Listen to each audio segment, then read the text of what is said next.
Isang magandang umaga po sa ating lahat. Inaanyayahan pong tumayo ang kapulungan para sa ating processional at awitin po natin ang Hari Sambahin.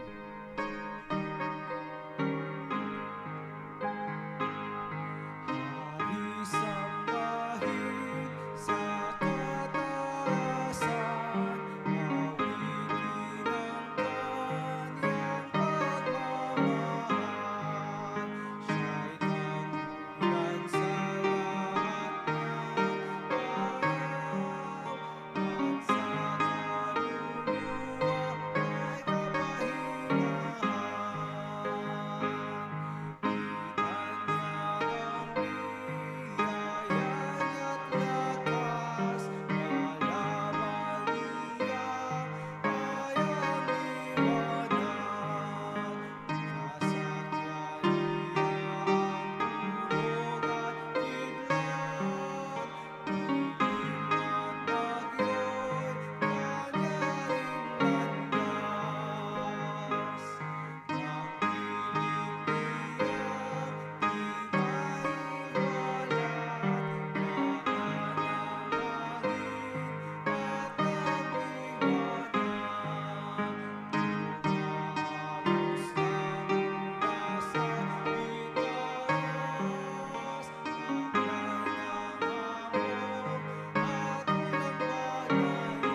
kaluluwa ay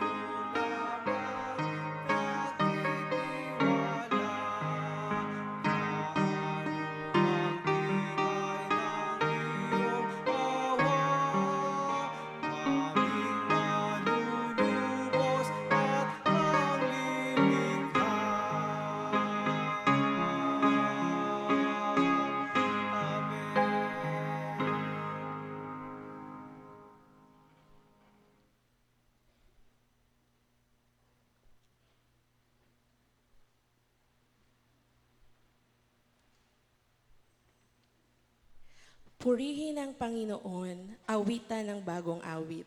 Si Yahweh ay papurihan nitong lahat sa daigdig. Awitan ng Panginoon, ngalan niya ay purihin. Araw-araw ang ginawang pagliligtas ay banggitin. Kahit sa ay ipahayag na si Yahweh ay dakila, sa madla ay ipahayag ang dakila niyang gawa. Tayo po ay manalangin. Panginoon, maraming salamat po muli sa araw na ipinagkaloob niyo pong ito upang kami po ay magpuri at magpasalamat sa inyo, Panginoon Lord God. Nawa po, Panginoon, ang lahat ng aming gagawin ngayong araw ay malugod namin kayo at maitaas ang inyong pangalan. Patuloy po namin dinadalangin, nabigyan niyo po kami ng puso at isipang bukas sa pakikinig ng inyong mga salita. Naway mangusap po kayo sa bawat isa sa amin. Patuloy rin po namin dinadalangin ang mga mangunguna sa pagsamba sa araw na ito na gagamitin niyo po ang praise and worship team. Kayo po ang Panginoon ay suma kanila, Panginoon Lord God. We pray also, Panginoon, sa inyong lingkod na gagamitin niyo po, Panginoon, sa araw na ito upang magdala ng inyong salita, Panginoon Lord God. Kayo po ang patuloy na bigay po sa kanya ng kalakasan spiritual, emotional and physical, Panginoon Lord God. Patuloy niyo po siyang gamitin mightily upang ipahayag ang inyong salita. Patuloy rin po namin dinadalangin ang aming mga kapatid na wala pa po rito. Nawa po, Panginoon, may alala po nila ang araw na ito na dapat pong italaga para sa inyo, Panginoon Lord God. At ingatan niyo po sila sa kanilang pagpunta sa bahay-sambahan na ito. Ito pong aming dalangin sa pangalan ni Jesus. Amen.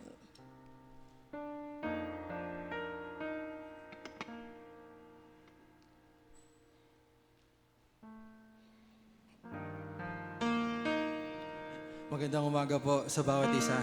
Ngayon nga po ay araw ng ating Panginoon. Kaya't sa mga oras na ito, wala po tayong ibang gagawin, kundi ang purihin siya at itaas ang kanyang dakilang pangalan. Sama-sama po tayong umawit at magpuri para sa ating Diyos.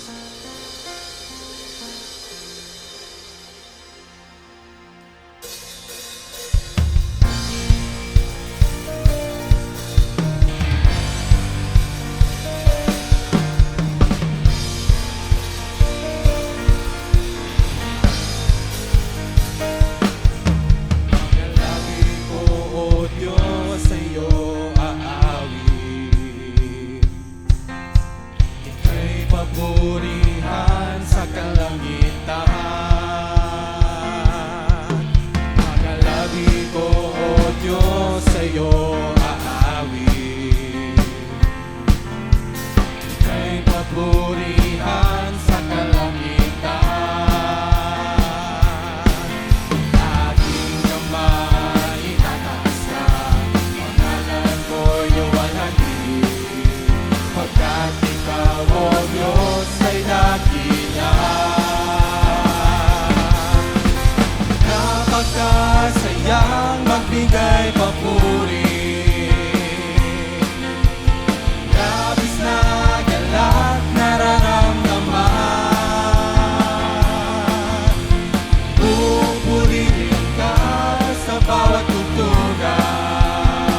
patuloy po tayong umawit para sa ating Diyos na buhay.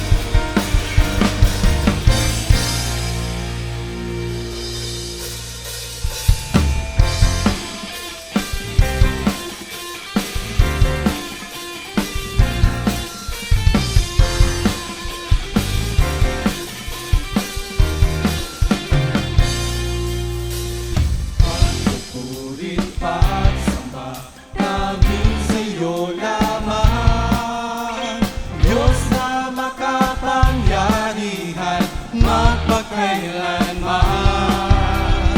Ang pag-ibig mo'y sapat sa kanino man, pagkat di ka nagbabago, magpakailanman. Ika'y aking sasambahin, ngalan mo'y sasambitin, pagkat pag-ibig mo ang siyang mahalaga sa akin. Sa gitna ng kalungkutan, ika'y papupurihan, pasasalamatan magpakailanman.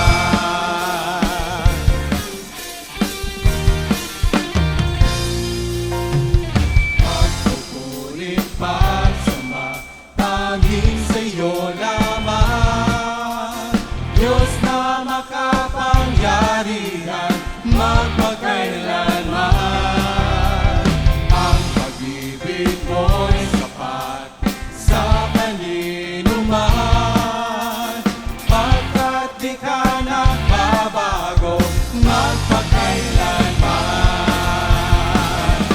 Ika'y aking sasambahin, ngalan mo'y sasambitin, pagkat pag-ibig mo ang siyang mahalaga sa akin. Sa gitna ng kalungkutan, ika'y papupurihan, pasasalamatan magpakailanman.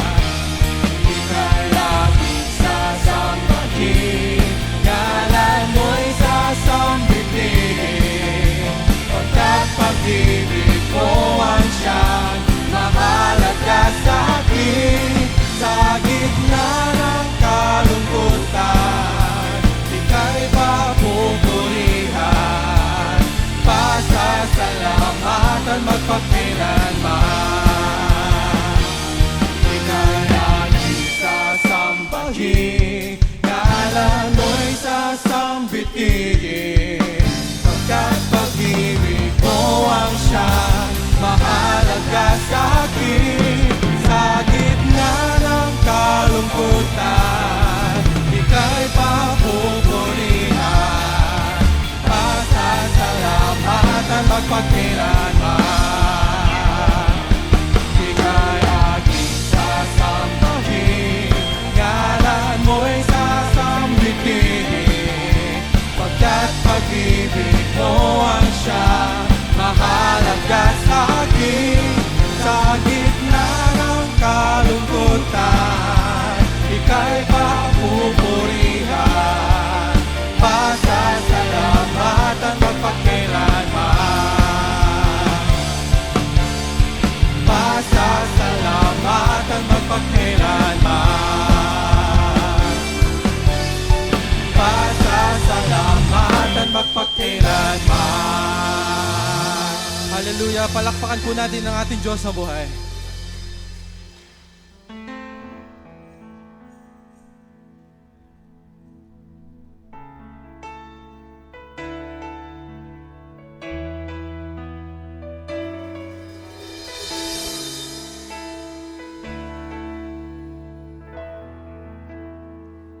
I love you, Lord, for your mercy never fails me. All my days I've been held in your hands. From the moment that I wake up until I lay my head, oh, I will sing of the goodness of God.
I've known you as a father, I've known you as a friend, and I have lived in the goodness of God.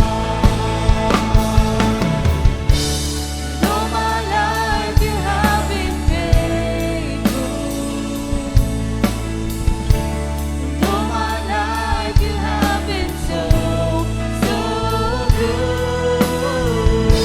With every breath that I am able, oh, I will sing of the goodness of God. All my life you have been faithful. All my life you have been so, so good. With every breath that I am able, oh, I will sing of the goodness of God. Your goodness is running after, it's running after me. Your goodness is running after, it's running after me. With my life laid down and surrendered now, I give you everything. Your goodness is running after, it's running after me. Your goodness is running after, it's running after me. Your goodness is running after, it's running after me. With my life laid down and surrendered now, I give you everything. Your goodness is running after, it's running after me.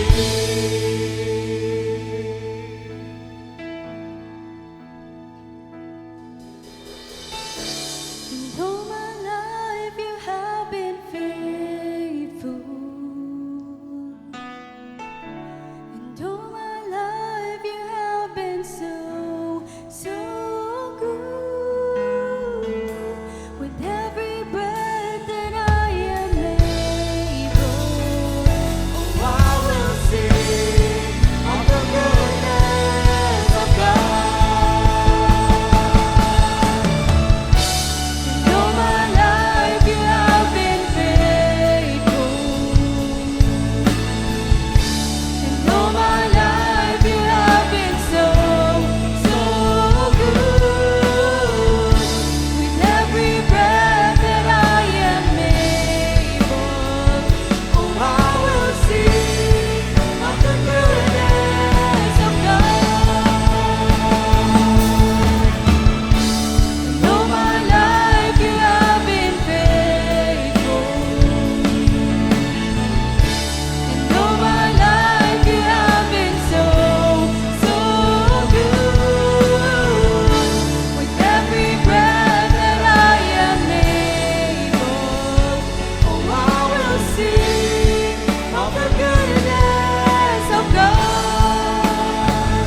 Oh, I will sing of the goodness of God. Oh, I will sing of the goodness of God.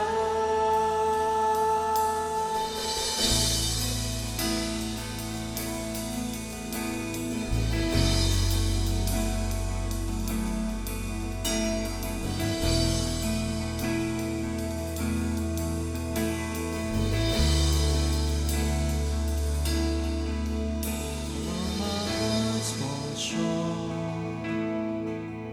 I got nothing new. How could I express all my gratitude?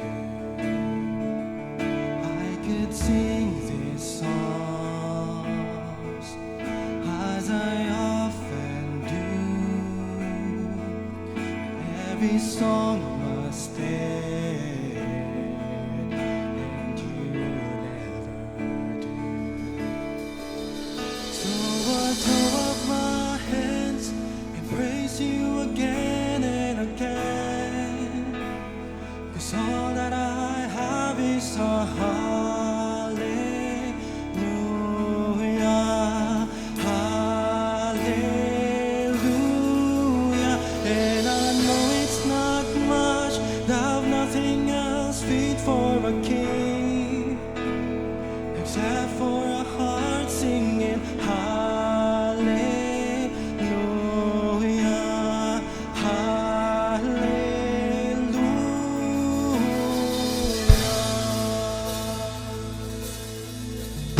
I've got one response, I've got just one goal, with my arms stretched wide, I will worship you. So I throw up my hands and praise you again and again. 'Cause all that I have is a hallelujah, hallelujah. And I know it's not much, but nothing else fit for a king, except for a heart singing hallelujah, hallelujah. And I throw up my hands and praise you again and again. 'Cause all that I have is a hallelujah, hallelujah. So I know it's not much, love nothing else fit for a king, except for a heart singing hallelujah, hallelujah.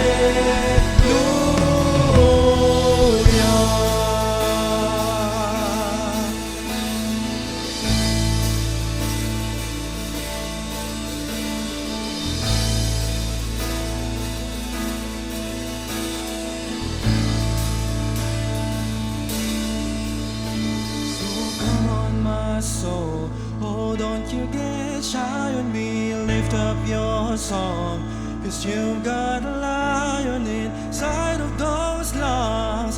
Get up and praise the Lord. So come on, my soul, oh don't you get shy on me, lift up your song, 'cause you've got a lion inside of those lungs. Get up and praise the Lord. So come on, my soul, oh don't you get shy on me, lift up your song, 'cause you've got a lion inside of those lungs. Get up and praise the Lord. So come on, my soul, oh don't you get shy on me, lift up your song, 'cause you've got a lion inside of those lungs. Get up and praise the Lord. So I throw up my hands and praise you again and again. 'Cause all that I have is a hallelujah, hallelujah. And I know it's not much, but nothing else for a king, except for a heart singing hallelujah, hallelujah. So I throw up my hands and praise you again and again. 'Cause all that I have is a hallelujah, hallelujah. And I know it's not much, but nothing else for a king, except for a heart singing hallelujah, hallelujah, hallelujah, hallelujah.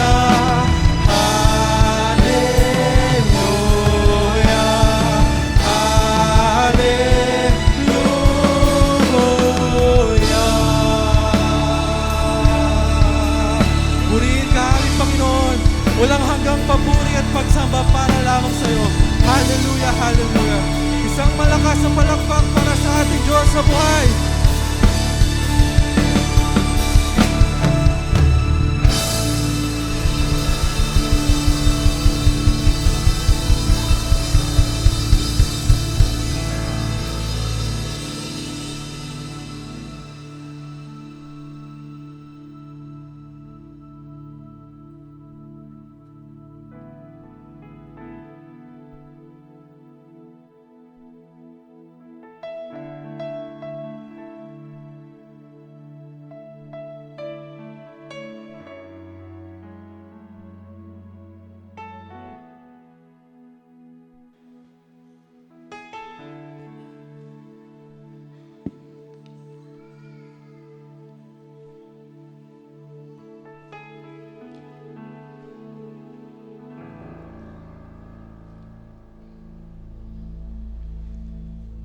Isang magandang umaga po sa ating lahat.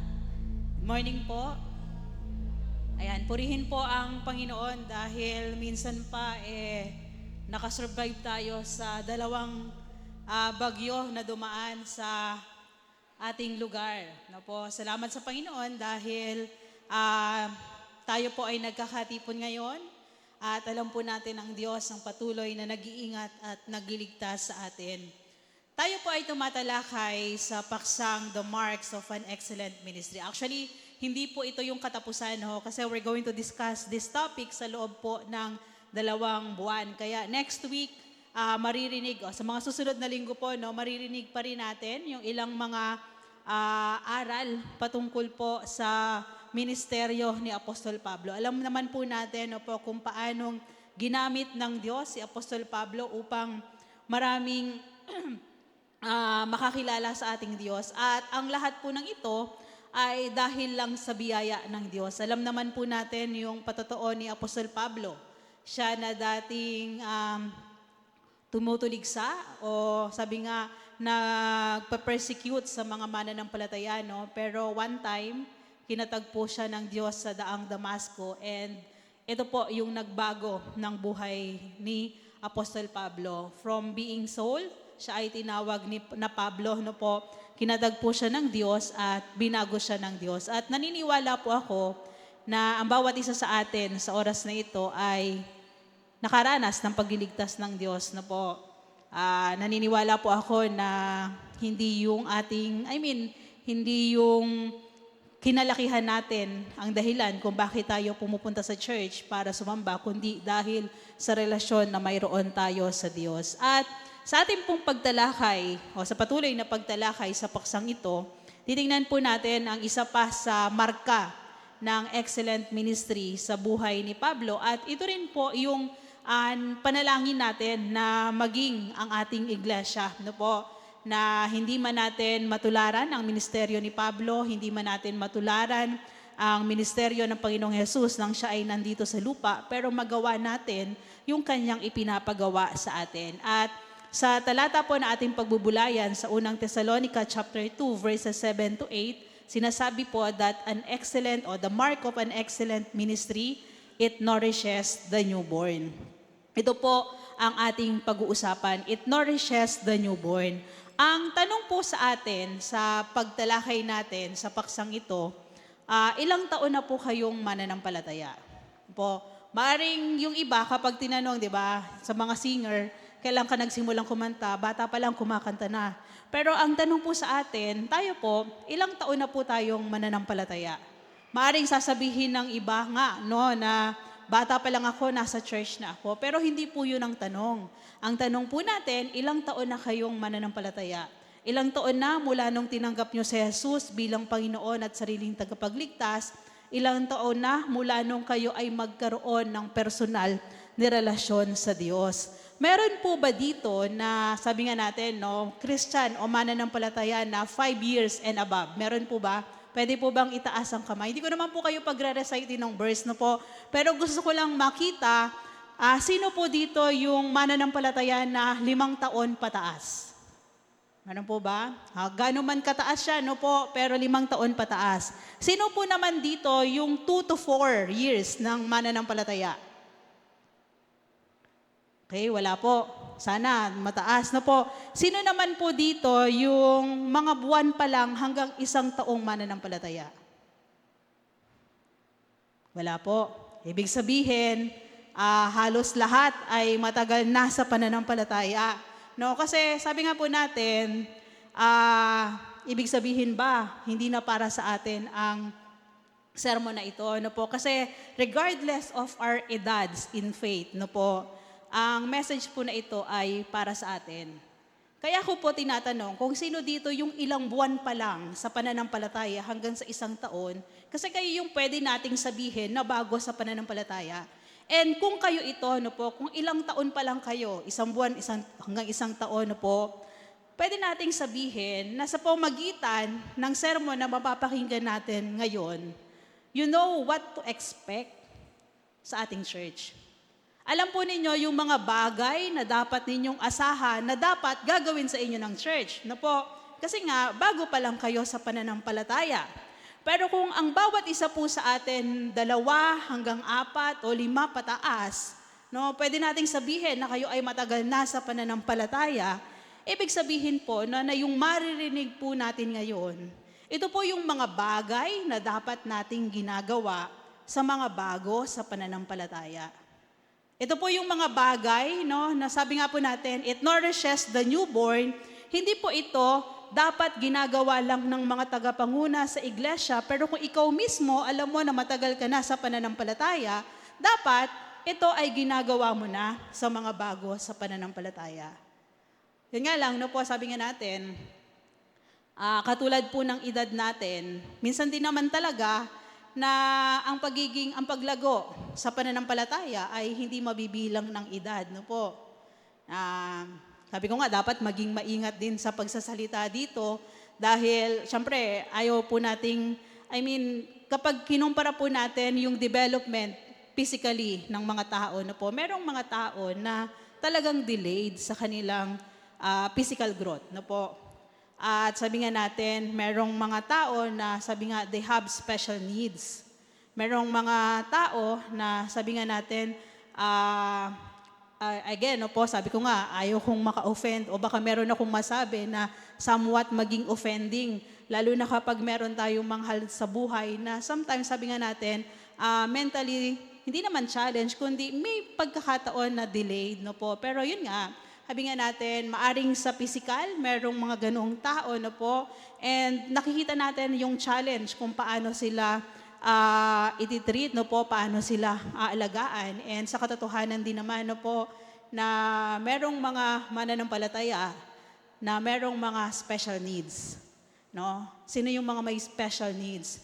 Those are Christians na dapat, no po, na dapat growing na dapat sila na yung nagkikare, pero sa tagal nila sa pananampalataya, sila yung parang dapat pang alagaan. Saglit po tayong manalangin. Aming Diyos na makapangyarihan sa lahat, samahan mo po kami sa pagbubulay ng iyong salita. Ang panalangin po namin na kayo po ang patuloy na mangusap sa bawat isa, kayo po ang patuloy na gumawa, ang iyong pag-ibig ang patuloy na mahayag, at patuloy na mangusap ka po sa amin bilang mananampalataya, bilang isang iglesia. Ito po ang aming panalangin sa pangalan ni Jesus. Amen. Ang ating pong talata ay matatagpuan sa aklat ng Unang Tesalonica, chapter 2, verses 7 to 8. At ito po yung pagpapatuloy ng mensahe din natin nung nakaraan.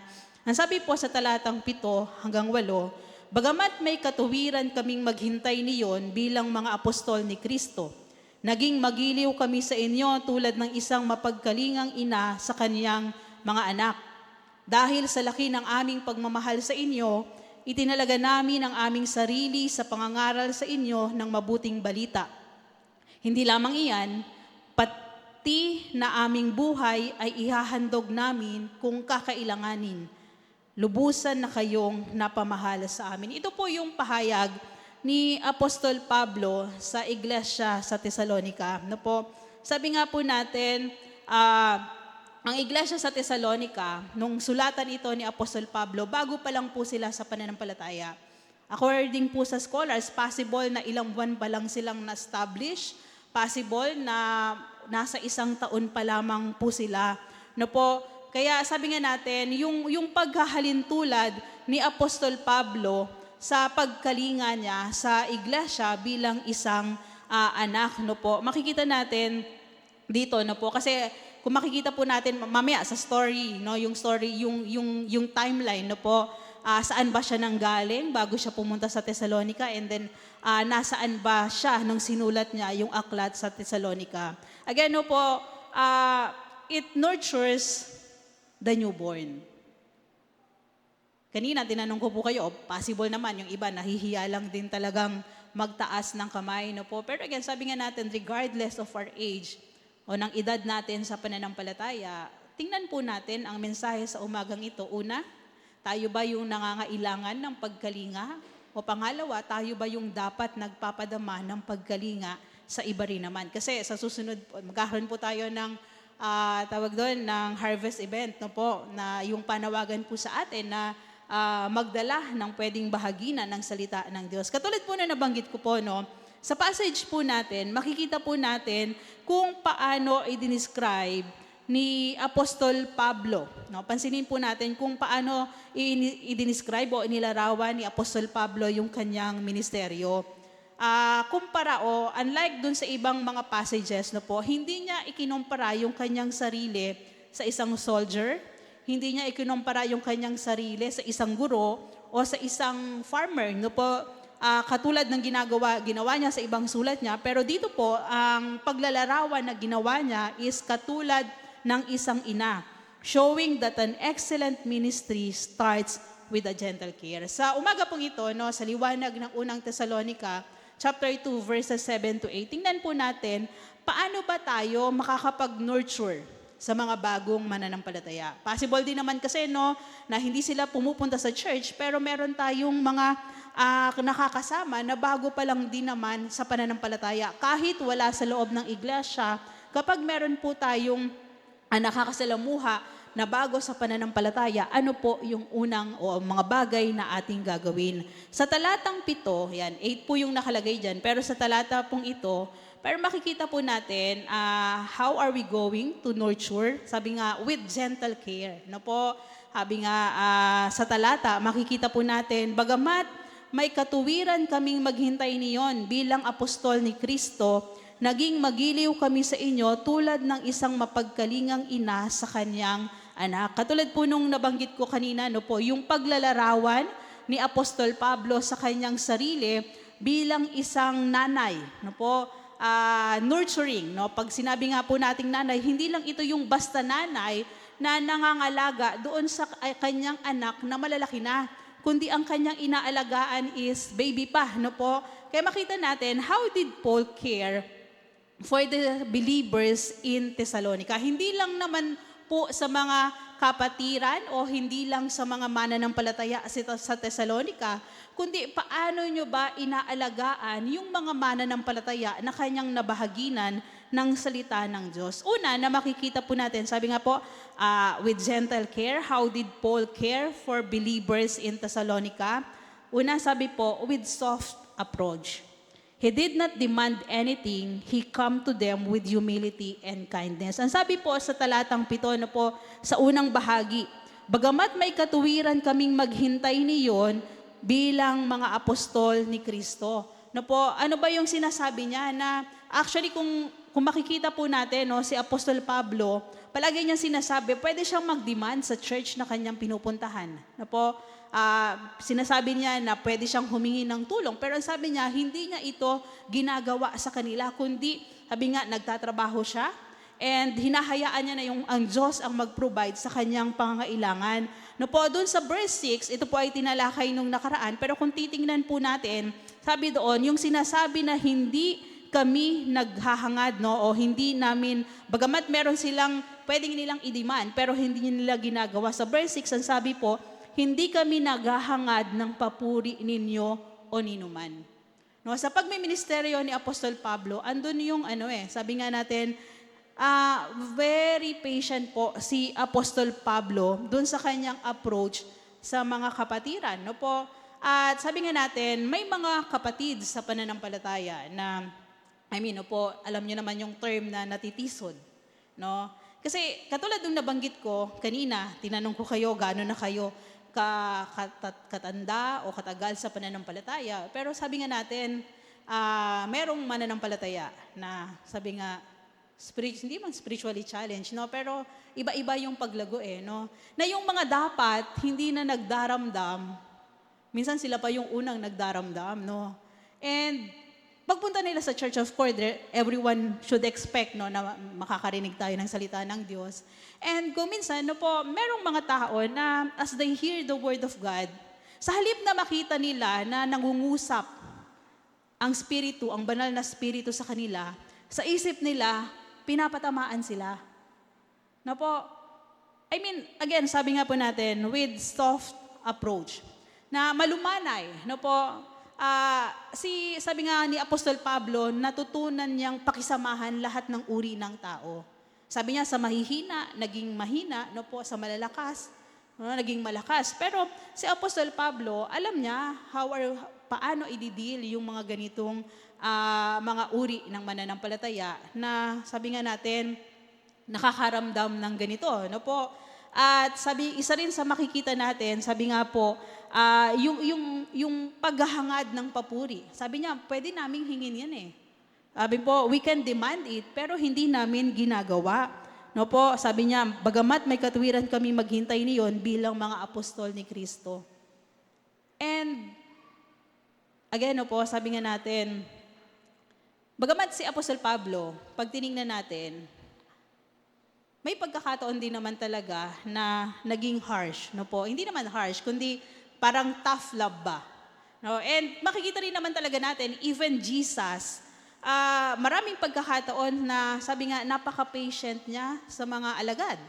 May mga pagkakataon na sabi nga natin, napakalumanay ng kanyang sagot. Pero may pagkakataon na sabi nga, tough love yung kanyang dealing sa mga apostol, no? May mga pagkakataon, sinasabihan niya sila na napakahina o napakaliit ng inyong pananampalataya. And even Paul, no po, kasi again, no po, when we say naman soft approach, hindi lang naman ito yung palaging malumanay ang tinig, no po. Pero syempre, alam niya kung kailan dapat maninindigan at alam niya rin yung mga salita na dapat gagamitin. Kasi alam niyo po, sabi nga natin, may pagkakataon din na merong inayawan si Apostol Pablo. Kasi one time, magkasama po sila may kasama siya sa ministry, no po. And inayawan niya si John Mark, no po. Kasi actually ang description nga kay John Mark ng iba sabi nga spoiled brat sa ministry. Bakit? Kasi anak ng mayaman. And inabandon niya sina Apostol Pablo sa kanilang paglilingkod, no po. Pero merong nagtiyaga kay John Mark and kaya nakabalik din naman siya sa ministry. Pero dito, sabi nga natin, yung soft approach, no po, si Paul, he did not demand anything. He comes to them with humility and kindness. Tayo po, bilang mananampalataya, no po, bilang mga matatag na sa pananampalataya, no po, dapat din naman, gumamit po tayo ng tamang salita. Gumamit din naman po tayo. No po, alam natin kung kailan dapat magsalita. Ano po, kasi kung minsan, tama yung gusto nating sabihin, o di kaya naman maganda yung gusto nating sabihin, pero hindi ito yung hinihingi ng pagkakataon, iba yung pagtanggap ng ating pinagsasabihan. And katulad ko nga nang binanggit ko po sa inyo, no, minsan merong mga mananampalataya na ang banal na spirito ang nangungusap, pero hindi nila makita na ang banal na spirito ang nangungusap sa kanila, nangingibabaw yung kanilang pagiging bata, di ba? Nangingibabaw yung kanilang baby sa pananampalataya, kaya hindi nila ito maintindihan, nagtatampo, sa susunod hindi magsisimba, and kung minsan maghahanap pa ng ibang iglesia o ng ibang lugar kung saan magagandang salita ang kanilang mapapakinggan.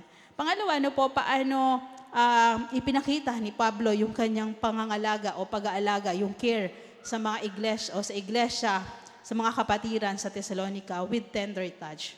Like a mother, he deals with them with patience and tenderness. Naging magiliw kami sa inyo tulad ng isang mapagkalingang ina sa kanyang mga anak. Alam niyo po, ang iglesia sa Thessalonica, Isa ito sa lugar, sabi nga, maraming mga Hudyo po dito. And of course, meron silang mga paniniwala, meron silang mga kinalakihang teolohiya na po. Meron silang mga bagay, yung cultures and tradition na po. And si Apostol Pablo, sabi nga natin, naging matyaga siya sa kanila, sa pagtuturo sa kanila. And buong pagmamahal niya silang pinagsasabihan din naman. Ang pagkahalin tulad nga po, no, tulad ng isang mapagkalingang ina sa kanyang mga anak.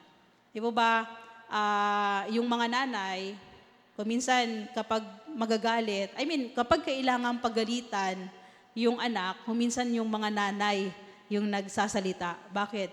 Kasi iba yung salita I'm not saying sa lahat na po. Merong mga tatay na sobrang malumanay din naman.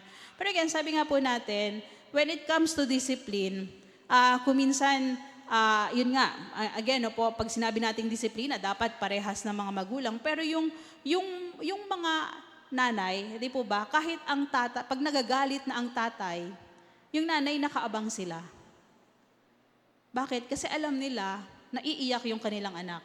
Alam nila na masasaktan yung anak, no? Hindi man nila mapigilan yung kanilang anak para maramdaman yung kanilang sakit, yung sakit, no po. Pero nandun sila to support yung kanilang anak, no po. And very patient sila para ipaliwanag bakit sila napapagalitan, no po. And I don't know, no po, kasi hindi pa naman ako talaga nanay o ano, pero pagdating sa pag-aalaga, actually, kaya bakit sa nanay ikinumpare? Pansinin po natin, pag merong baby, sino po yung nakatutok palagi sa matagal na panahon? Hindi po ba yung nanay? Of course, sasabihin, kasi yung tatay yung nagtatrabaho. No po, pero meron din namang mga nanay na nagtatrabaho, pero pagdating sa bahay, sila pa rin talaga yung tumututok sa kanilang mga anak. And kuminsan, sabi nga natin,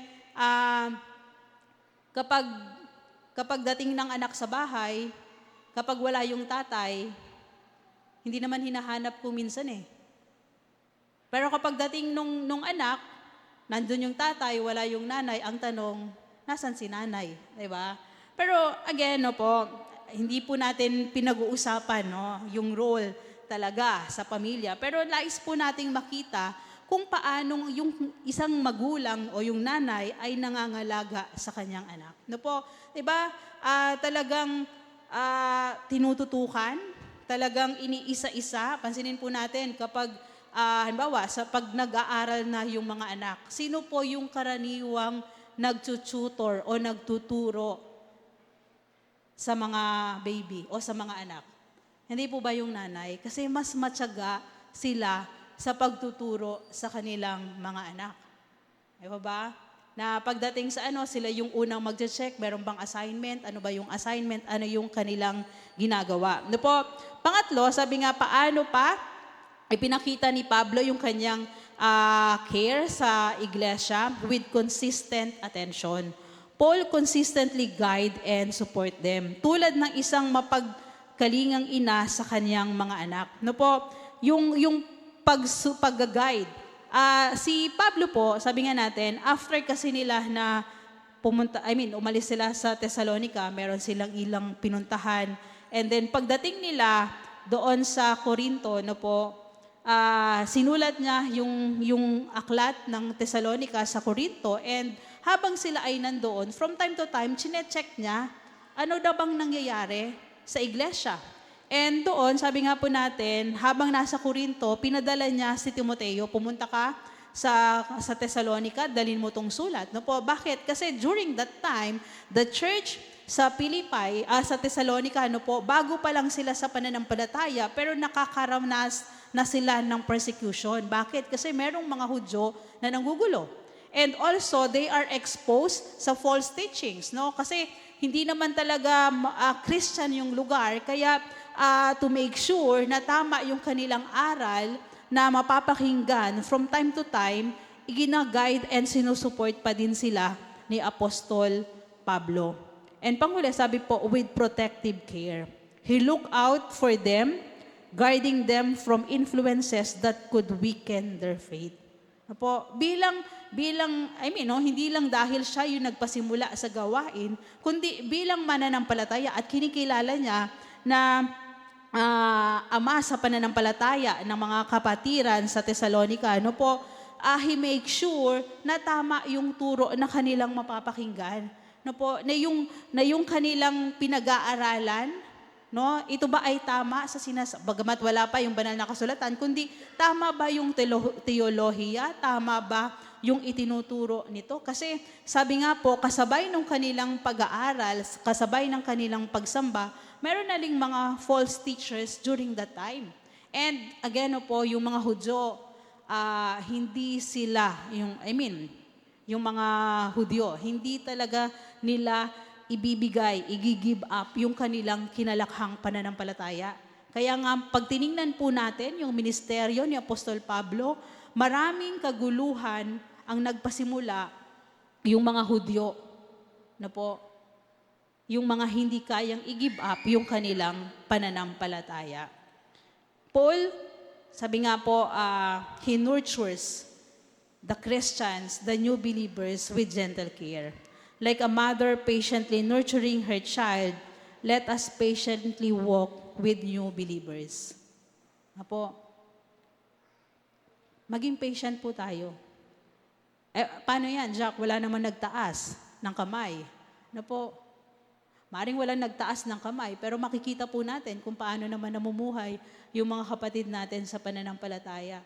Maring matagal na sa pananampalataya, pero sabi nga po natin, at this point, maramdamin pa din. Na siguro, mas maging patient tayo sa kanila. Merong mga matagal na sa pananampalataya, o di kaya naman, merong mga bago sa pananampalataya, madaming reklamo. Maging patient po tayo sa kanila. And let us explain to them ng may pag-ibig yung mga bagay na hindi nila maunawaan. Meron tayong mga kapatid sa pananampalataya, na hindi maiwasang ikumpara yung kanilang sarili sa iba. Hindi pwedeng, na yung comparison, na parang kapag meron nakita, bakit ganun, special treatment, bakit sa akin ganito lang?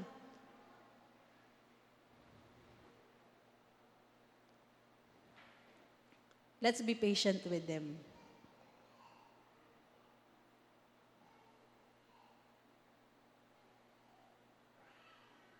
Let us be gentle and patient with one another with the same tenderness Christ has shown us. Lahat naman po tayo ay pare-parehas na nakaranas na pagtiisan ng Diyos.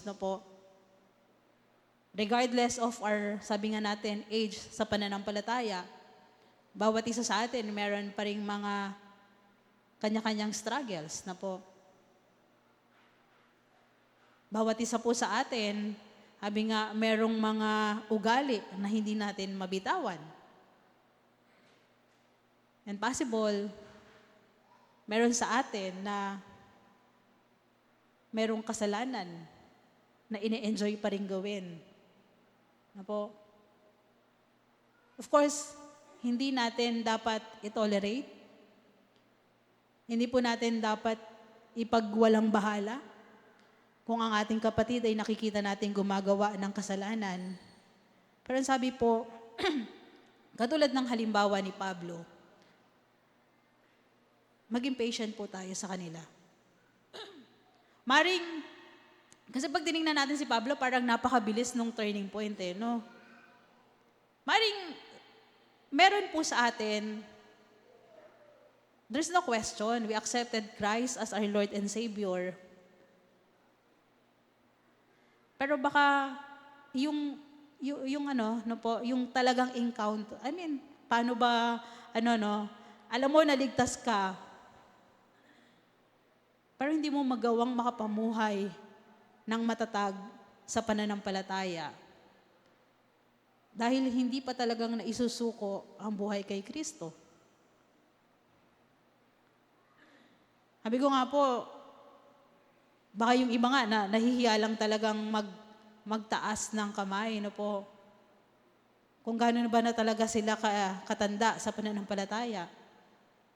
Baka kung minsan, pwede mo pang sabihin na Mas okay pa na makita mo na, ay, ilang buwan pa lang yan sa pananampalataya, kaya ganito pa lang yung kanyang paglago. Pero again, sabi nga po natin, nakakalungkot.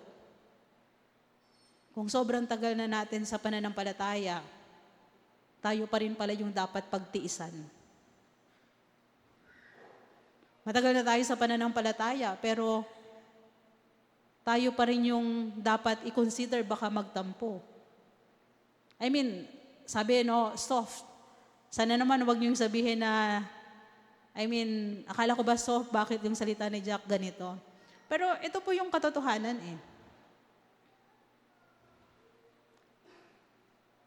Yes, ang church po ay, sabi nga, we have to care for the newborn. Na po. Pero paano natin maaalagaan, matututukan yung mga bago sa pananampalataya? Kung tayong matagal na sa pananampalataya, ang palaging dapat unahin at i-consider ng iglesia. I'm not saying po na hindi kayo mahalaga. Mahalaga po ang bawat isa. Pero pag sinabi po nating caring, nurturing the new believers, sabi ko nga po, hindi naman ito para lang sa mga tagapanguna ng iglesia, kundi para ito lahat sa atin. Ano po? Kasi ang pagiging tagapanguna naman, it's not about the office or about sa position. Pwede kang maging leader ng church kahit wala kang posisyon na pinanghahawakan. No po? Pero yun nga po, dapat yung gentle care natin, again no po, dapat maging gentle, pero kung meron pong mga salita na makaka-offend sa inyo, sana po mas pairalin natin yung pagiging matatag sa pananampalataya. And sana po makita nyo na ito it is the Holy Spirit na nag-convict sa atin, hindi lang para paringgan tayo or para lang sabihan ng kung anong masasakit na salita. Kasi minsan hindi naman tayo sa pulpito makakarinig no po. Kahit minsan baka may mga kapatid sa pananampalataya na na-offend tayo sa sinasabi nila, no po. Pero sa kanilang pagsasalita, they're thinking na mauunawaan mo na to dahil matatag ka na sa pananampalataya. Pero again, no po, going back, let us be gentle and patient with one another. Kung tayo po ay may mga nasaktan, pwede naman po natin silang lapitan. O di kaya naman, kung tayo din naman yung nasaktan, no po, na unawain din naman natin. Baka naman meron din pinagdadaanan yung kapatid natin. Baka kaya nila nasabi ito sa atin. No po? Again, no po, sa ating paglago, sa ating pananampalataya, sana po bilang isang iglesia tayo po ay magkakasama. At sana, no po, sa October 12, we're going to have our harvest event. And ang goal po natin is, hindi lang natin sila mapa-attend sa church, pero ang gusto po natin, ang prayer po natin is magstay sila sa church, no po. Wag naman po sana na dahil sa ating matatagal na sa pananampalataya, yung pupunta hindi babalik dahil natisod pala sa atin. At kung meron tayong marinig na gano'n, no po, bilang matatag sa pananampalataya, unawain po natin sila. At patuloy po natin gawin yung ating tungkulin bilang mananampalataya. Pangalawa, no po, it nurtures the newborn sa paanong paraan? Sa pamagitan ng totoong pag-ibig. Ang sabi po sa verse 8, yan. Ang sabi po sa talatang 8, dahil sa laki ng aming pagmamahal sa inyo, itinalaga namin ang aming sarili sa pangangaral sa inyo ng mabuting balita. Hindi lamang iyan, pati na ang aming buhay ay ihahandog namin kung kakailanganin. Lubusan na kayong napamahal sa amin. Genuine love. Paano po ipinakita ni Apostol Pablo yung kanyang pag-ibig? Kasi madaling sabihin na mahal kita, di po ba? Madaling sabihin na mahal natin ang isang tao, no po? Pero paano natin ito ipinapakita? At si Apostol Pablo, no po, bilang naghahayag ng salita ng Diyos, bilang kumakausap sa mga bagong mananampalataya, paano niya ito ipinapakita? Una, his constant reminder of his love for them. Sabi nga po natin, of course, hindi naman yung pag-ibig, hindi lang sa salita dapat. Pero hindi po ba dapat palagi nating ina-affirm? Kayo po, kapag sinabihan kayo ng asawa nyo na I love you, sinasabihan pa po ba kayo? Diba? Kinikilig. Masaya tayo kapag sinasabihan tayo ng I love you, di po ba? And ganun din, no po, sana nga, no po, sa ating mga mananampalataya o sa ating iglesia, of course, hindi naman talaga tayo nagsasabihan ng I love you sa isa't isa. Mas ipinapakita po natin ito, no? Pero si Apostol Pablo, bilang tagapanguna, bilang nagtatag ng iglesia sa Thessalonica, no po, ang sabi niya, he is constant in reminding them of his love. Palagi niyang ipinapaalala, sinasabi niya, ang sabi po sa verse 8, dun sa unang bahagi, dahil sa laki ng aming pagmamahal sa inyo. Hindi lang siya, kundi yung kanyang kasama, ano po, dahil sa laki ng aming pagmamahal sa inyo. At sa huling bahagi po ng talatang 8, lubusan na kayong napamahal sa amin.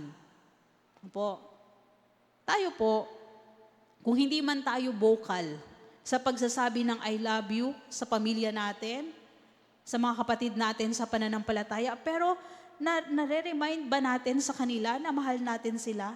Ano yung practical ways ng pagpapakita na mahal natin sila? Pinagpe-pray po ba natin yung mga kapatid natin sa pananampalataya? Hindi man natin masabihan na I love you, kasi dati, no, I love you with the love of the Lord habang nagkakamayan. No po? Pero habang kinakamayan natin, yung kapatid natin sa pananampalataya, kasi wala na namang, possible may COVID pa, no? Pero ngayon, inaalaw na natin yung pagkakamaya, no po? Ilan po yung nakakamaya natin paglabas ng church? O tayo ba yung nagmamadali sa paglabas? O baka minsan, no, hindi pa naglalabasan, lumalabas na.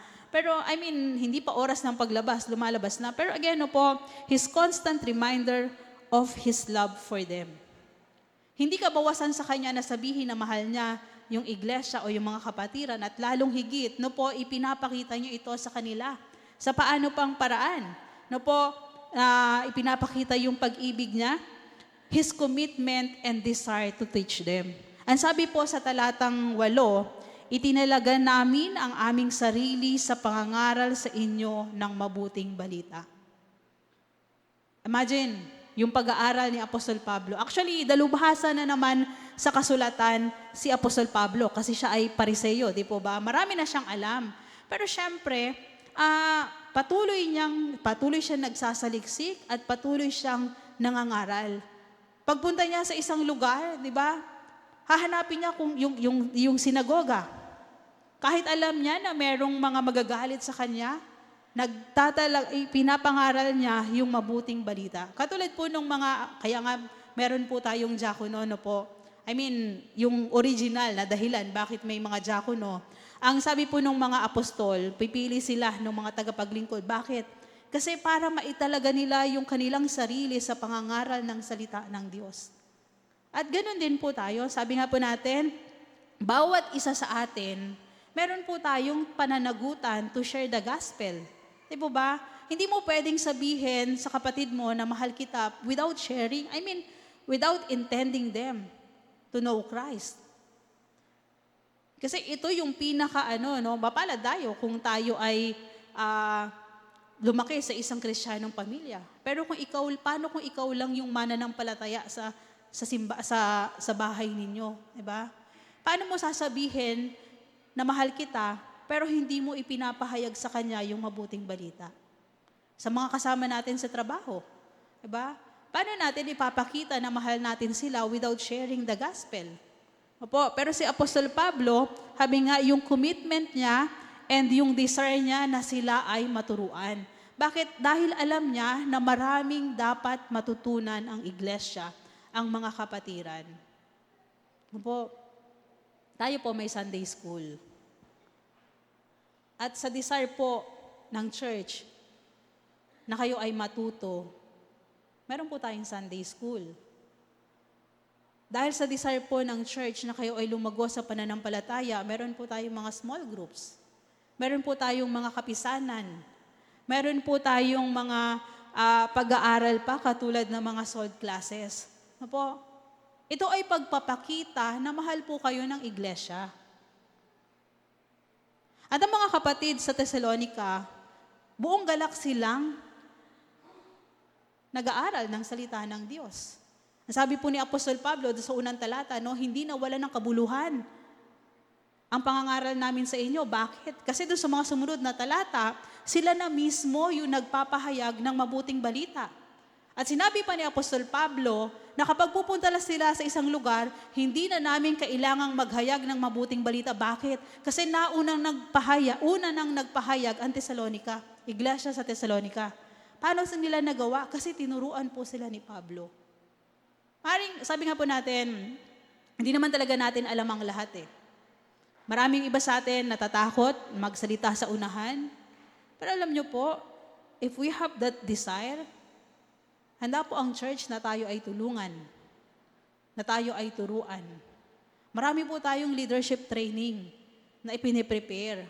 Bakit? Dahil ito po ay pagpapakita na nais ng church na lumago kayo sa pananampalataya at magamit kayo sa paglilingkod.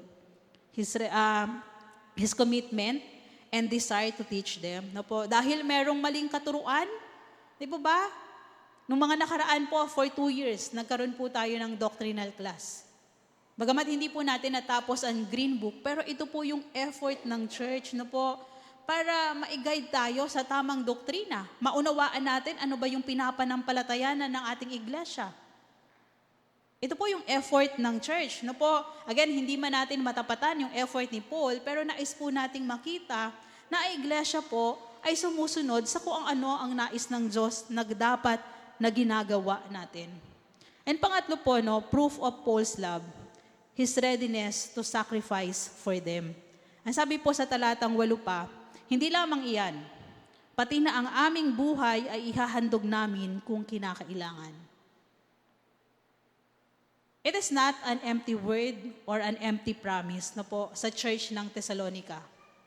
Nung marinig nila o nang mabasa nila yung sulat ni Pablo na sinasabi na kung ang buhay man namin ang kapalit, no, kahit isakripisyo namin ang buhay namin, handa kami. No? Alam nila na totoo. Bakit? Kasi bago magpunta sa kanila si Apostol Pablo, narinig na nila yung mga naging sakripisyo ni Apostol Pablo. Ito po ay tinalakay ni Pastor August sa verse 1 po ng chapter 2, di ba? Alam ninyo ang nangyari sa Thessalonica, sa Pilipos. Bakit ano po ba yung nangyari sa Pilipos? Doon hinuli sila, di po ba? Doon nakulong sila sa Pilipos. No po, ito po ay makikita natin doon sa kwento sa Acts, di po ba? Ang alam lang natin, no po, kumanta sila Pablo, si Silas, nabuksan. Pero ano yung reason bakit sila nahuli? No po, ito yung sinasabi ni Apostol Pablo na kahit ang buhay namin ang maging kapalit, nahahanda kami para makita o para kayo ay lumago sa inyong pananampalataya. Sabi po, hinamak, inalabusta sila, they were sent to jail. And minus yung jail, no po, alam din nila na dun sa Thessalonica, naranasan nila Apostol Pablo yung ganung bagay. No po, kasi again, pag tiningnan po natin sa Acts chapter 17, 1-9, ipinapakita po doon na habang sila Pablo ay nasa Thessalonica, yung mga Hudyo na sinasabi natin no, na naiinggit, no po, sila yung nagsimula ng kaguluhan. And nilusob nila si Pablo doon sa kanilang tahanang tinitirhan. And ito rin yung dahilan, no po, kaya kinailangan nila ng umalis ng maaga doon sa iglesia sa Thessalonica. Pero again, sabi po natin, ang mga bagay na ito ay nahandang gawin ni Apostol Pablo para sa iglesia. Di po ba, sabi nga ni Apostol Pablo, naranasan kong magpalutang-lutang sa dagat, naranasan kong magutom, naranasan kong maghirap. Di ba? Ito yung konteksto na sinasabi sa Philippians 4:13. Pero lahat ng yon ay nagawa niya dahil sa pag-ibig niya kay Kristo, dahil kay Kristo, dahil sa kapangyarihan ni Kristo, at dahil sa pag-ibig niya sa iglesia. Tayo po, bilang mga mananampalataya, sabi nga natin, masarap makaramdam ng pag-ibig, no po? Pero ano yung handa nating gawin para sa mga kapatid natin sa pananampalataya? Ano yung kaya nating gawin o yung maisasakripisyo natin para sa iglesia, para sa paglago ng iglesia, no po, ng mga kapatid natin sa pananampalataya. Pero again, sabi nga po natin, si Paul, sa kanyang pag-nurture sa mga bagong mananampalataya, ipinadama niya yung kanyang totoong pag-ibig. At tayo po, balik po tayo sa bawat isa sa atin. Sabi nga natin, possible at our age, sa pananampalataya, tayo na po yung dapat nagmiministeryo. Tayo na po yung dapat nagpapagamit sa Panginoon. Pero sa kung anumang kadahilanan, bakit din po natin ito ginagawa, kaya po kayong pagtiyagaan ng church. Kaya po kayong pagtiyagaan ni Lord. Ang bawat isa po sa atin, no po? Sabi nga, ministry without love feels like a burden. Sa mga nasa ministeryo po, nabibigatan po ba kayo? I mean, mahirap ang ministry, no? Pero because of love, it becomes a delight. Mahirap, gigising ka ng maaga, no po? Pero dahil ito ay may pag-ibig, una sa Diyos, may pag-ibig sa mga kapatid mo sa pananampalataya, no? Ito po ay nagbibigay sa atin ng kagalakan. At sana, no po, again, no po, sa atin, sa bawat isa sa atin, ang iglesia po, nais na ang bawat isa ay maging bahagi ng ministeryo ng iglesia. Huwag niyo pong makita yung hirap na pwede niyong maranasan, kundi makita niyo po yung kagalakan na inyong mararanasan kapag kayo po ay naglingkod sa Diyos kasama ng inyong kapatid sa pananampalataya.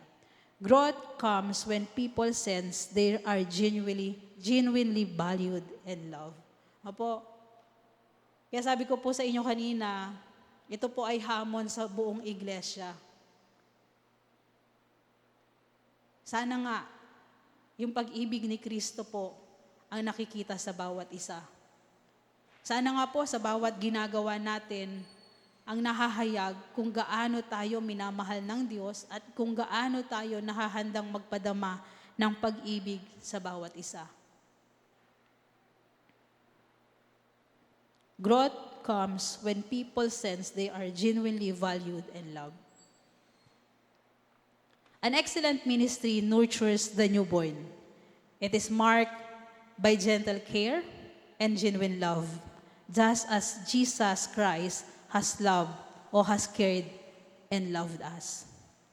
Katulad po na nabanggit ko sa inyo kanina, ang ating pong iglesia in its attempt to care and nurture for the new believers may not be perfect.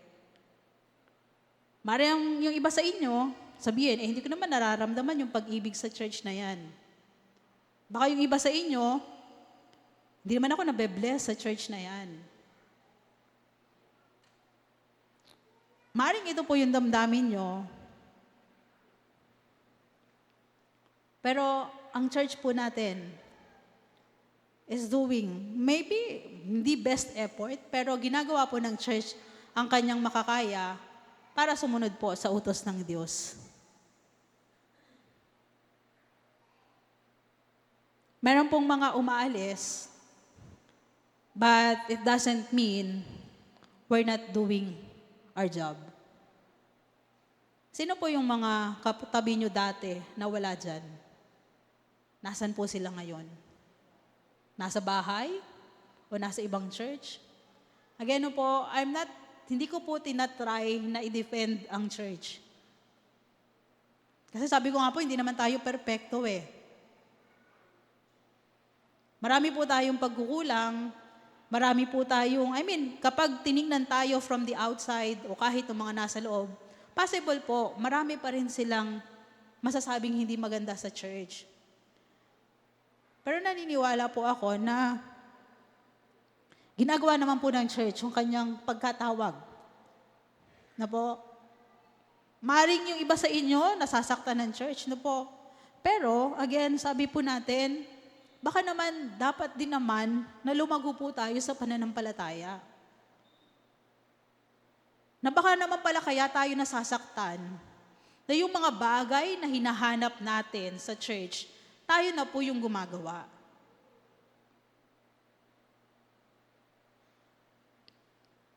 Merong mga dumating, mga first-time attendees po, no, na hindi bumalik. Hindi po natin alam kung ano yung dahilan, no. Pero, again, sabi nga po natin, ang church po natin is making an effort. Meron po tayong visitors room, no po. And sa pangunguna po nila pastor, sabi nga po natin, nagkakaroon tayo ng pagsasanay, paano tatanggap ng mga first-time attendees, paano sila magstay, paano sila ma-follow up, no po. Sa bandang huli po, ang Diyos naman po talaga ang nagpapalago. Kahit ano naman ang effort no po, ang Diyos naman ang nagpapalago sa atin. Pero sana, magkaroon po tayo ng desire to grow din naman. Yes, gagawin po ng church yung kanyang tungkulin. Handa po ang church na kayo ay gabayan. Handa po ang ating church na kayo ay i-lead, no po. Kung meron kayong mga hinanakit sa church, pwede nyo naman sabihin po sa ating mga manggagawa, sa ating mga elders, no po, para ma-address yung issue, no. Pero again, sabi nga po natin, we all need to grow. Ito po yung katotohanan na hindi natin pwedeng itanggi. Dapat tayong lumago na lahat. Meron sinasabi na merong mga nauuna na nahuhuli, no po, pero hindi sana mangyari sa atin, no po. Kaya ang paalala po sa atin, hayaan nyo po na tulungan kayo ng church. Katulad ng nabanggit ko kanina, we have Sunday school. Mamaya, bago magtapos after ng basbas, panigurado sasabihin ni pastor, ipapaalala sa inyo, meron tayong Sunday school. And Sunday school is a place for us to discuss, no po. Yung mga reaction nyo sa sinasabi ko, doon nyo pwedeng sabihin, no po. Pero ang panawagan, no po, sana magstay po kayo and attend ng Sunday school. Hayaan nyo po nagabayan kayo ng church sa paglago. Para sa mga kabataan, we have CYF, no po. Meron sa mga kababaihan, meron tayong fellowship ng kababaihan. Sa kalalakihan, every Saturday, no po, walang palya. Kahapon lang ata, wala. Pero hanggat maaari, every Saturday, ang mga kalalakihan po, tuloy-tuloy yung gawain. Meron tayong mga small group, no po. Alam niyo po kung tutuusin, ano pa bang gawain ang hahanapin natin? Kasi alam niyo po, kung hahanapan natin ang gawain ng church, possible, sabi nga ng SM, we've got it all for you. Na po, mayroon pong gawain ng iglesia at lahat po ng ito ay sa pagnanais na tayo ay lumago. Pero katulad nga po nung binanggit natin, kung hindi po natin ito dadaluhan, paano po tayo matutulungan ng church na lumago? Baka mamaya meron kayong pupuntahan na po, na o kaya, ito lang po ay paalala sa atin. It nurtures, an excellent ministry nurtures the newborn. Nais po kayong tulungan ng iglesia, nais po ng Diyos na kayo ay lumago sa pananampalataya. Kaya sana po, maging bahagi po tayo sa paglago ng iglesia. Again, an excellent ministry nurtures the newborn. It is marked by gentle care. Sana, maramdaman nyo po yung pangangalaga sa inyo at yung totoong pag-ibig sa iglesia kung paanong ang bawat isa ay minamahal ni Kristo.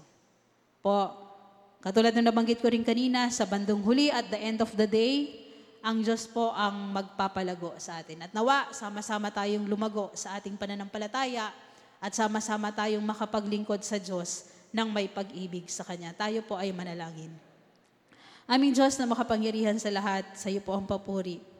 Salamat po dahil kayo po ang patuloy na sumasama sa buhay ng bawat isa.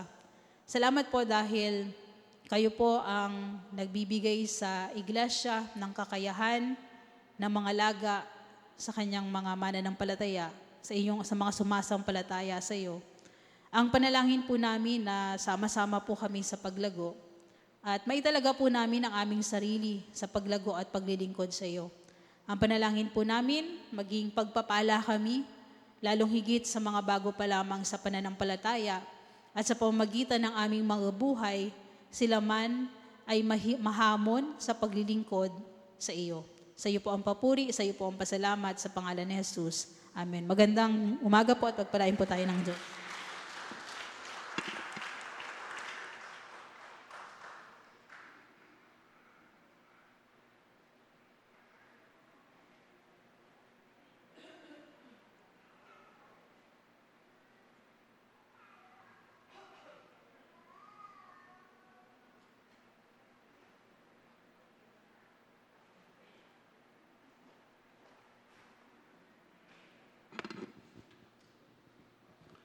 Sa mga sumapit po sa kanilang mga kaarawan, sa mga nais na magpasalamat, sa mga biyaya na ating tinanggap sa buong sanlinggo, lalo na sa mga pag-iingat sa bawat sa atin sa nakaraang mga malakas na ulan at bagyo, sa mga bagay na ating pong tinanggap na mga pagpapala, ay kung kayo po'y inaanyahan dito sa harapan upang ibalik natin ang papuri, pasasalamat sa ating dakilang Diyos na umiibig at nagmamahal sa bawat sa atin. So inaanyahan po sa lahat ang mga nais na magpasalamat.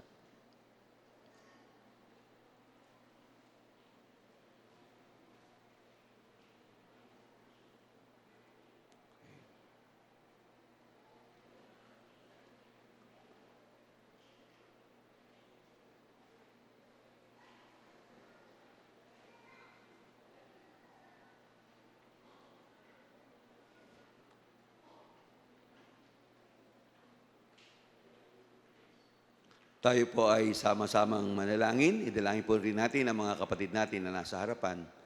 Ama naming makapangyarihan sa lahat, tunay po, Ama, na kami nagpupuri. Nagpapasalamat po, Ama, sa mga kabutihan mo po, Panginoon, sa aming mga kapatid na nandito sa takong harapan.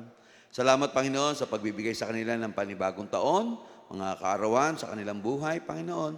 Salamat din, Panginoon, sa mga anak mo na sumapit sa mga anniversary ng kanilang mga pagsasama at maging, Panginoon, mga biyaya na kanilang tinanggap, Panginoon, mga katugunan sa mga panalangin na kanila po, Panginoon, dinudulog sa iyo at maging sa mga gumaling sa kanilang karamdaman. Salamat, Panginoon, sa mga biyayang ito, Panginoon, na patuloy mo pong pinagkakaloob sa mga kapatid namin. At gayon din po, Ama, dadalahin po rin namin sa inyo ang mga kapatid namin na nasa kanilang mga upuan na nais ding ibigay ang kanilang pasasalamat sa iyo. Panginoon, tanggapin po po, Ama, ang lahat ng pasasalamat na ito. At mga Panginoon, lalo kayong madakila, maitaas sa buhay ng bawat sa amin at maging sa mga kapatid namin sa dakong harapan.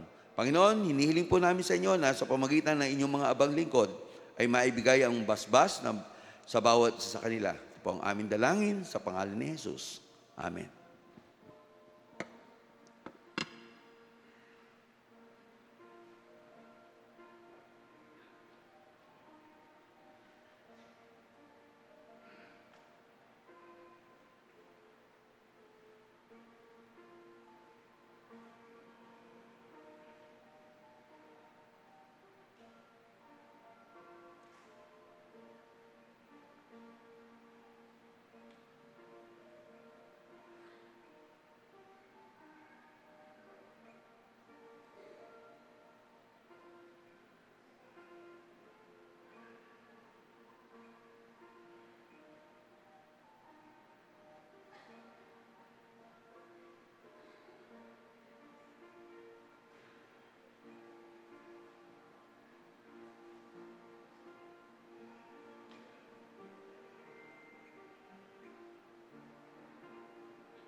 Kawikaan 3:9-10. Si Yahweh ay handugan mo bahagi ng kayamanan, pinakamainam na ani mo sa kanya ay ibigay. Sa gayon, kamalig mo ay lagi nang aapaw, sisidlan ng inumin ay hindi nga matutuyuan. Tayo po ay manalangin. Lord God, thank you po, Lord, for your provision, for your blessings na binigiloob niyo po sa amin for the whole week. Thank you, Lord God, for the physical strength na pinagkaloob niyo po for us to work and to provide financially sa aming family, higit sa lahat, para po kami makapagbigay sa inyo ng aming tithes and love offering, Lord God. And we know that yung mga financial na binibigay po namin na tithes and offering is not that much compared to what you have given to us, but still, Lord God, use our finances for your glory, Panginoon, Lord. Patuloy rin po namin dinadalangin ang aming mga kapatid na nais din pong maglingkod sa pamamagitan ng kanilang mga pinansyal, ngunit sa panahon ngayon ay wala pa pong kapasidad, Panginoon, na magbigay. Patuloy niyo po siyang i-bless, bigyan niyo po sila ng trabaho na hindi po makakahadlang sa paglilingkod sa inyo, Panginoon. Upang sa gayon, makapaglingkod din po sila sa pamamagitan ng mga finances nila, Panginoon, Lord God. Lord, thank you po for the privilege na pinagkaloob niyo po sa amin na paglingkuran kayo sa pamamagitan ng mga biyaya na pinagkakaloob niyo po sa amin. Ito pong aming dalangin sa pangalan ni Jesus. Amen.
Ayan, good morning po sa bawat isa sa atin. Batiin naman po natin yung atin pong mga katabi ng isang magandang umaga. Happy Sunday. Ayan. At mayroon po tayong bisita sa Sunday po na ito. At kung malapit po siya sa atin, pwede po natin siyang kamayan at welcome. Ang bisita po natin ay ang kapatid na Jocelyn Plantig. Ayan, welcome po sa ating church. Para po sa ating mga announcements, ang naging tagapagtangkilik po ngayong Sunday ay ang kapatid na William Angelet Senidoza at next Sunday naman po ay ang ating church. Para naman po sa naghandog ng bulaklak, ang kapatid na Elian Marinel Astrero and next Sunday naman po ay ang kapatid na Tabi Colina and Tina Viray. Patuloy po tayo nagkakaroon ng ating midweek service and prayer meeting tuwing Wednesday sa ganap na 7:15 po ng gabi upang makapagpanalanginan po ang ating pong church. At tuwing Saturday naman po ng umaga, meron tayong Don't Watch prayer meeting sa ganap na 5 a.m. sa atin pong Jesus Kids Zone. At gayon din po, patuloy po nating inilalapit at pinapanalangin ang atin pong darating na harvest event na may temang Amazing Grace. Ito po ay sa darating na October 12, 2025. So kung yung kung kayo po ay mga wala pang na-invite, mangyari lamang po na ipag-pray na rin po natin yung atin po mga gustong i-invite, and kung may mga na-invite na po tayo, pwede po natin silang i-register. So hanap lang po kayo ng form na pwede nyo pong makuha sa atin pong mga ushers. At gayon din naman po, para po next week sa mga kabataan, kitang-kita nyo, ang ganda naman ng ating poster. So next week po mga kabataan, huwag nyo kakalimutan na meron tayong CYF. At gayon din po mamaya sa ganap na 3 p.m. para sa ating mga elderly, meron po tayong activity na Care for the Elderly para po mamaya 3 p.m. sa Jesus Kids Zone. At gayon din po, meron pong karagdagang announcement si Ate Hazel.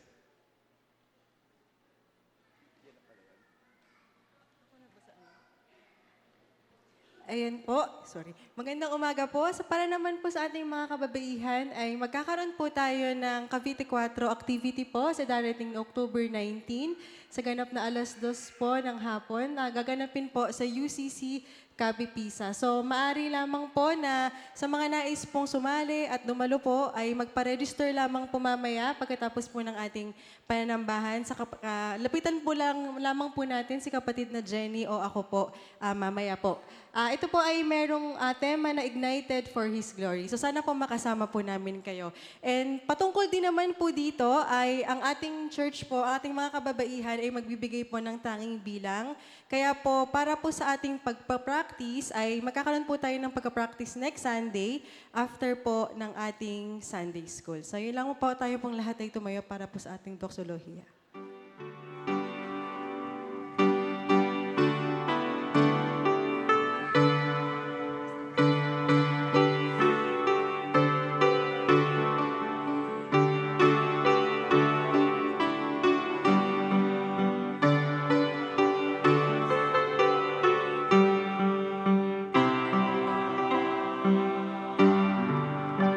Tayo po ay manalangin. Sa iyo namin, Panginoon, binabalik ang lahat ng pagpupuri, pagpapasalamat, at pagkilala na kayo po ay patuloy na nangungusap sa amin sa umagang ito mula pa lang kayo ng umaga. Kaya ipinapahayag niyo sa amin na kayo ay dapat papurihan at din karapat-dapat kayong sundin. At ang nais niyo, Panginoon, katulad ng mensahe na aming narinig, ay hindi lang kami sumimba, mag-church, kundi lumago, at gayon din naman ay mag-care para sa iba. Salamat po dahil kayo po yung unang nag-care sa amin na kami, hindi kami karapat-dapat. Lagi kaming sumusuway sa nais mo.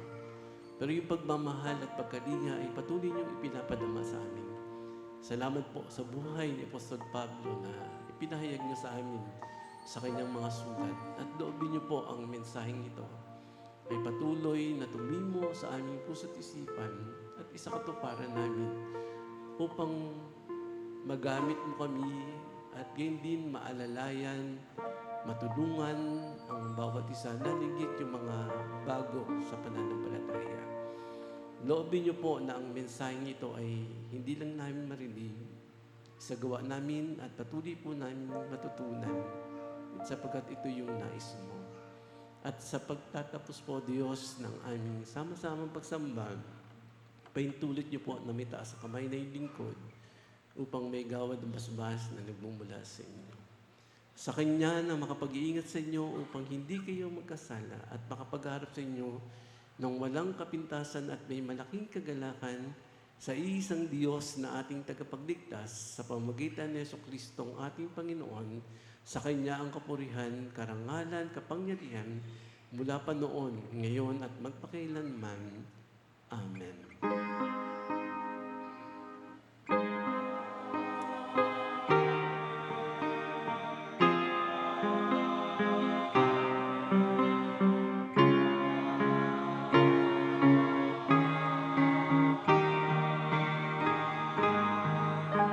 Okay po, maupo lang tayo saglit. May karagdagan lang pong balita. No?